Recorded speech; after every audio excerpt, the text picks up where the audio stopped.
दिखेगा CSF SCM का 30 अक्टूबर का फर्स्ट शिफ्ट का एग्ज़ाम हो गया है।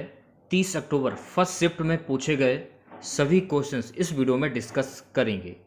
जो भी क्वेश्चंस मैं आपको बताऊंगा वो 100% रियल होंगे, तो वीडियो काफ़ी इंपॉर्टेंट है आप लोगों के लिए, तो इस वीडियो को पूरा ज़रूर देखिए। वीडियो अच्छा लगे तो प्लीज़ वीडियो को लाइक और शेयर ज़रूर करें। चैनल पर नए हैं तो चैनल को सब्सक्राइब करके नोटिफिकेशन बेल ऑन करना ना भूलें। वीडियो पसंद आने पर वीडियो को लाइक करना ना भूलें। तो देखिए, पहला क्वेश्चन मैथ का था। पहला क्वेश्चन पूछा गया था कि प्रथम 30 प्राकृत संख्याओं का योग क्या होता है। तो प्रथम 30 प्राकृत संख्याओं का योग होता है 465। अगला क्वेश्चन देखिए, पूछा गया था कि कृष्णा नदी का उद्गम कहाँ से होता है। देखिए, कृष्णा नदी का जो उद्गम है ना, ये महाबलेश्वर से होता है। तो महाबलेश्वर आपका सही आंसर हो जाएगा। महत्वपूर्ण फैक्ट जान लीजिए, कृष्णा आंध्र प्रदेश, तेलंगाना, महाराष्ट्र और कर्नाटक के क्षेत्र को आच्छादित करने वाली दूसरी सबसे बड़ी प्रायद्वीपीय नदी है। ये फैक्ट आपको ध्यान में रखना है। यह महाबलेश्वर महाराष्ट्र में उत्पन्न होती है। दाएं तट की सहायक नदियां घाटप्रभा, मालप्रभा और तुंगभद्रा है। दूसरी बात, बाएं तट की सहायक नदियां कौन कौन सी हैं? भीम, मुसी और मुन्नारू। ये भी आपको ध्यान में रखना है। नेक्स्ट क्वेश्चन देखिएगा, एक क्वेश्चन पूछा गया था हिंदी का कि ईश्वर में विश्वास नहीं करने वाला उसको क्या कहते हैं। तो ईश्वर पर विश्वास नहीं करने वाला उसको कहते हैं नास्तिक। ये आपको ध्यान में रखना है, ठीक है। क्या कहते हैं? नास्तिक। नेक्स्ट क्वेश्चन पूछा गया था G20 की बैठक कहाँ पर हुई थी। तो G20 की बैठक दिल्ली में हुई थी। भारत 2023 में G20 शिखर सम्मेलन की मेजबानी करेगा। इंडोनेशिया 2022 में G20 शिखर सम्मेलन की मेजबानी की है।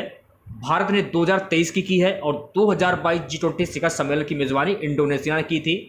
और 2021 G20 शिखर सम्मेलन की जो मेजबानी है ना, ये इटली के द्वारा की गई थी। तो भारत ने इटली से G20 शिखर सम्मेलन की मेजबानी के वर्षों को एक दूसरे से बदलने का अनुरोध किया था। और अर्जेंटीना ने 2018 में G20 शिखर सम्मेलन की मेजबानी की थी। 2017 की अगर हम बात करें तो 2017 में जर्मनी ने G20 शिखर सम्मेलन की मेजबानी की थी। G20 के सदस्यों में निम्न देश शामिल हैं कौन कौन से? अर्जेंटीना, ऑस्ट्रेलिया, ब्राजील, कनाडा, चीन, यूरोपीय संघ, France, Germany, Bharat, Indonesia, Italy, Japan, Mexico, रूस, सऊदी अरब, दक्षिण अफ्रीका, दक्षिण कोरिया, तुर्की, यूनाइटेड किंगडम और संयुक्त राज्य। ये भी आपको ध्यान में रखना है। अगला क्वेश्चन पूछा गया था कि अकबर के गुरु का क्या नाम था। देखिए, अकबर के गुरु का नाम था अब्दुल लतीफ़। तो अब्दुल लतीफ़ आपका सही आंसर हो जाएगा। अकबर का शिक्षक अब्दुल लतीफ़ ईरानी विद्वान था। अकबर का राज्याभिषेक 14 फरवरी 1556 ईस्वी को पंजाब के कलनौर में हुआ था। ये भी फैक्ट आपको ध्यान रखना है। बैरम खान 1556 से 1560 ईस्वी तक अकबर का संरक्षक रहा। पानीपत की दूसरी लड़ाई 1556 ईस्वी को अकबर और हेमू के बीच में हुई थी। यह भी आपको ध्यान में रखना है, ठीक है। हेमू यानी हेमचंद। एक क्वेश्चन पूछा गया था कि अकबर कहाँ पर पैदा हुए थे। देखिए, अकबर जो है ना, ये अमरकोट में पैदा हुए थे और इनका जन्म 15 अक्टूबर 1542 ईस्वी को मुगल सम्राट जलालुद्दीन मोहम्मद अकबर का जन्म पाकिस्तान के अमरकोट में राजा वीर साल के महल में हुआ था, जब उनके पिता हुमायूं शेरशाह सूरी के हाथों सैन्य हार से भाग गए थे। एक क्वेश्चन देखिए, नरेंद्र दामोदर मोदी के से क्वेश्चन पूछा गया था। क्वेश्चन क्या पूछा गया था ये तो हमको कर नहीं मिल पाया है। अगला क्वेश्चन पूछा गया था कर्नाटक के मुख्यमंत्री कौन है। तो देखिए, कर्नाटक के मुख्यमंत्री हैं सिद्धारमैया। और कर्नाटक के राज्यपाल कौन है, ये भी क्वेश्चन से पूछा जा सकता है। तो कर्नाटक के राज्यपाल हैं थावरचंद गहलोत। ये भी आपको ध्यान में रखना है। एक क्वेश्चन देखिए, वय वंदना योजना से पूछा गया था। देखिए, वय वंदना योजना जो है ना, ये 2016 में इसकी शुरुआत हुई थी।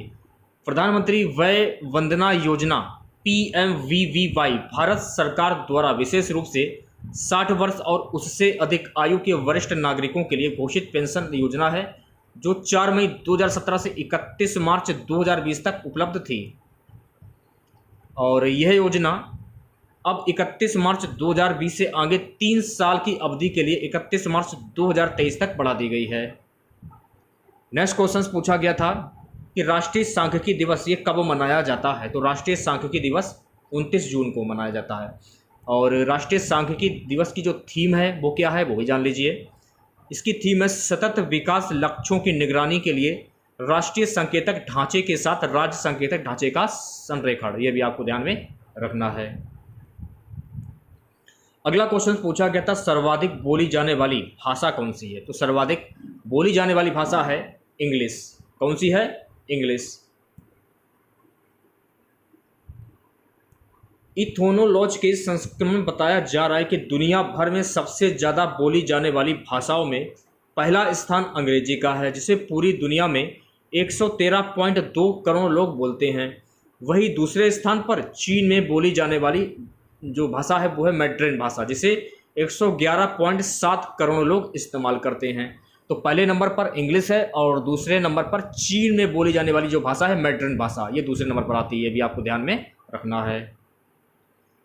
नेक्स्ट क्वेश्चन पूछा गया था तीस्ता नदी का उद्गम स्थल। तो देखिए तीस्ता नदी का उद्गम स्थल है चरायू नदी। तो चरायू नदी आपका सही आंसर हो जाएगा। इसका उद्गम चोलुम झील से होता है। झील को तिसोलोहामो झील भी कहा जाता है। झील को तिसोलोहामो झील भी कहा जाता है। तीस्ता ब्रह्मपुत्र की सही सहायक नदियों में से एक है और यह सिक्किम और पश्चिम बंगाल और बांग्लादेश राज्यों से होकर बहती है। यह नदी बंगाल की खाड़ी में गिरती है। तो ये सारे फैक्ट आपको ध्यान में रखना है। एक क्वेश्चन देखिए प्रस्तावना से पूछा गया था, शायद मेरे ख्याल में आंसर ईजू ऐसे था। एक क्वेश्चन पूछा गया कि गोपाल में कौन सा समास। देखिए गोपाल में बहुप्रिय समास होता है। क्यों होता है वो भी जान लीजिए। जब किसी वाक्य में किसी प्रसिद्ध व्यक्ति या भगवान के नाम आ जाए वहाँ पर आपका बहुप्रिय समास होता है। जैसे कि गोपाल, तो गोपाल ये भगवान का नाम है ना, लड्डू गोपाल। लड्डू गोपाल, लड्डू गोपाल किसे कहा जाता है? भगवान श्री कृष्ण को। तो गोपाल यानी भगवान श्री कृष्ण, यानी कि इसमें यहाँ पर भगवान का नाम आ रहा है। जब किसी वाक्य में किसी प्रसिद्ध व्यक्ति या भगवान का नाम आ जाए वहाँ पर आपका बहुप्रिय समास हो जाता है। जैसे कि दशानन, दश आनन है जिनके, यानी ये रावण, यानी ये प्रसिद्ध व्यक्ति है ना कि भगवान, तो यहाँ हो जाएगा बहुप्रिय समास। जैसे कि गजानन, गजानन, गजानन किनको कहते हैं?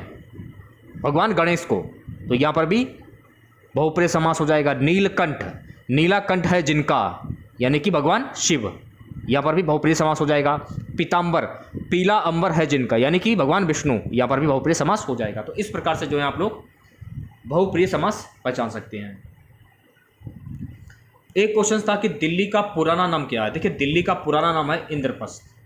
पांडवों ने दिल्ली शहर की स्थापना की और इसका नाम इंद्रप्रस्थ रखा। पांडवों के राजा धर्मराज युधिष्ठिर ने पांडव साम्राज्य की राजधानी के रूप में वर्तमान दिल्ली में इंद्रप्रस्थ की स्थापना की थी।